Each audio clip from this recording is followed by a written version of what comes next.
Have you been waiting for more Sigma glass? For the X mount, the E mount, the L mount, and even the RF mount? Well then, this video's for you. We've got news of a fast and wide prime and a fast and constant aperture zoom. And these lenses are coming in a couple of weeks. Are they full frame or APS-C? Well, I'll break it down for you in just a moment. And if you are serious about staying ahead of the latest camera gear, hit that subscribe button. It helps this channel grow, and it keeps you in the loop like a perfectly calibrated optical image stabilizer.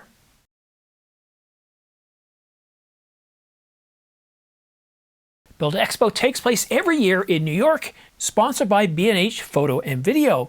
This year it takes place between the 17th and the 18th of June. And on the 17th, Sigma is going to be announcing 2 lenses.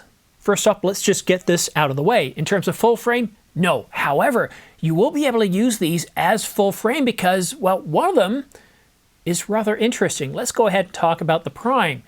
It's a 12 millimeter. That's right, a 12 millimeter. Now with a 1.6 or a 1.5 times crop, that takes it up to around 20 millimeters, which is absolutely perfect for doing astro work. And it's going to be an f1.4 contemporary, allowing you to take great shots or video of the moon or other celestial bodies. Well, we're going to get it for the X mount, the E mount, the L mount, the L mount Alliance, and guess who else? That's right, the Canon RF mount. This is incredible. We're actually getting an announcement for a couple of lenses, and the RF mount is considered to be part of that. I wish this could have happened a couple of months ago when Sigma announced their 300 to 600 millimeter, which I hear from a bird is now actually starting to ship out. So this lens, this one has me excited. Now I have the Canon EOS R5, the Mark I, the Mark II, and the Canon 70D. It's obviously not going to work for the 70D, so you know what? I want to get this lens. So on my full frame camera multiplied by 1.6, which is the crop factor, that gives me, well, so what is it? The 1.4 it's under f2.8, and it's around 20 millimeters, about 19.2 or something like that. I would love to use this lens on the R5 Mark II as an astro lens. When I get the R7 Mark II, well, I'd be excited to try it out there too. But this is the first Sigma lens that Sigma has announced for the RF mount that I'm getting really excited about. And this is Sigma, so we're not going to be paying $1,999 or anything like that. It's going to be a more affordable lens, so I'm looking forward to that. So what is the second lens? Now this lens, well, this lens is going to get a lot of you really excited. And it's not because of the focal range. It's between 17 and 40 millimeters. 17 and 40 millimeters, am I saying that correct? Yeah, it is 17 to 14 millimeters. And it's an f1.8 art. Now, just think about that for a minute. This is for APS-C. If we take into account that crop factor, it takes it up to around f2.8. What you're getting is a fast, wide open zoom, 17 to 40 millimeters, that delivers full frame performance. You're able to capture that much light. That's a big deal. Now, I can tell you, as somebody that owns 2 full frame cameras and an APS-C camera, that with full frame, your world does look better. You live a better life. You just feel more enriched and satisfied at the end of the day. By just buying that full frame camera, life is better. No, that's complete nonsense. But what full frame does give you is the ability to capture more light. And that's one of the downsides of APS-C. APS-C has a lot of benefits to it. And I like APS-C. That's why I still keep my Canon 70D some 12, 13 years after it was released. So I look at this lens here, and I think it's pretty exciting. Now, is it something for me with the lenses that I have? No, probably not. Probably not. I still think my 24 to 105 f4 on a full frame camera, it's just a little bit wider. But on the R7 or any other APS-C camera from Sony, from Nikon, from Panasonic, the whole L mount alliance, this is a big deal. To be able to shoot wide open and fast on a zoom like this, that's going to be pretty exciting. Now, what's really significant also here for Canon users is it's been a long road to get third-party lenses. And if you're part of the Sony ecosystem, you live in a perfect world. You wake up and the world just looks better to you. And maybe it does because you get so many lenses to see it with. But on the Canon RF system, or the R system, the RF mount, or the RFS mount, which is the APS-C designation, same mount,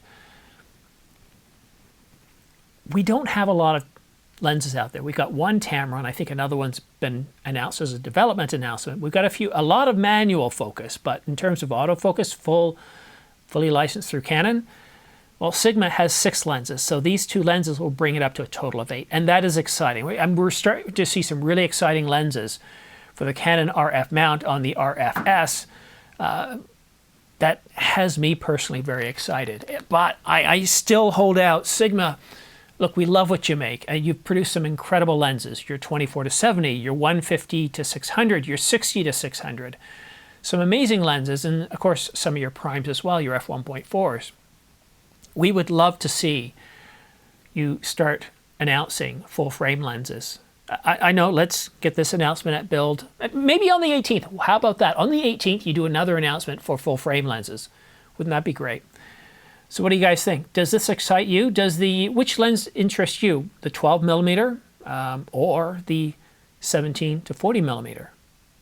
I mean, they're both good. I mean, they're looking at the details here. You know, an f1.4 for the 12 and an f1.8 for the 17-40mm. I just love what Sigma does. It's pretty exciting. Let me know what you think in the comment section down below. And if you like this channel and you're one of the 1% of the 1% that wants to know what goes on behind the scenes, well, I have something for you. I've got a couple of membership levels. There's the insider level, which is right in the middle. And what this allows you to do is get behind the scenes. And once a week, I usually produce a video where I give you a little bit of a peek into what goes on behind the channel.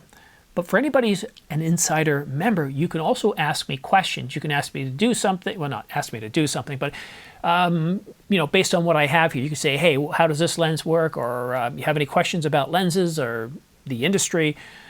Send me a question, and it can be text, email, whatever. And I will go ahead and answer it in terms of a short video. I won't do one of my crazy fancy build-ups. I'll just shoot something pretty quickly, get it out to you. But I also want to start doing some more live streams, private live streams with insider members, with the whole purpose of get you into it to see if it's something you like, because what you could do is join me as a panelist for our next major announcement. Who knows, the R6 Mark III or the R7 Mark II. Anyhow, I just wanted to sort of bring you this weekend news, a happy bit of news on something new coming out, a little bit of something for everybody, something for Sony, something for Nikon, God bless them, as well as Panasonic, and of course, Canon's RFS mount. I think it's a good start to the week. I don't know what the weather is. Hopefully, I start feeling a bit better. I might look fine, but not feeling so good. When you are in a situation where you can't sit properly, like sitting right now, that's why I'm trying to rush through these videos, is very uncomfortable. So hopefully by the time Monday rolls around, I'll be better. I did have one procedure last week which helped with my back. I'm really happy about that. It's just because I've been in bed most of the time since. I haven't really got to be able to test out my back and see how it is with various things. And if you're in the age group that I am, then you probably understand that, you know, part of getting older is things just start to not work as well and no one cares. You just have to suck it up and go through life. Anyhow, thank you so much for tuning in, for watching. There's still an awful lot of really good deals on right now, despite prices getting ready to go up and on new stuff that's costing a little bit more. But if you take a look at some of the deals I have down in the description down below, you can see that there's still some pretty incredible deals. And lenses, they're not as good as they were a couple of weeks ago because we all know what's happening, right? But still, you know, the R5 Mark I, the Nikon Z8, we're seeing some really incredible deals. But that's it for now. Thank you so much for watching, for tuning in. It's very much appreciated. Have yourself a great day, a great weekend, and we'll see you again soon.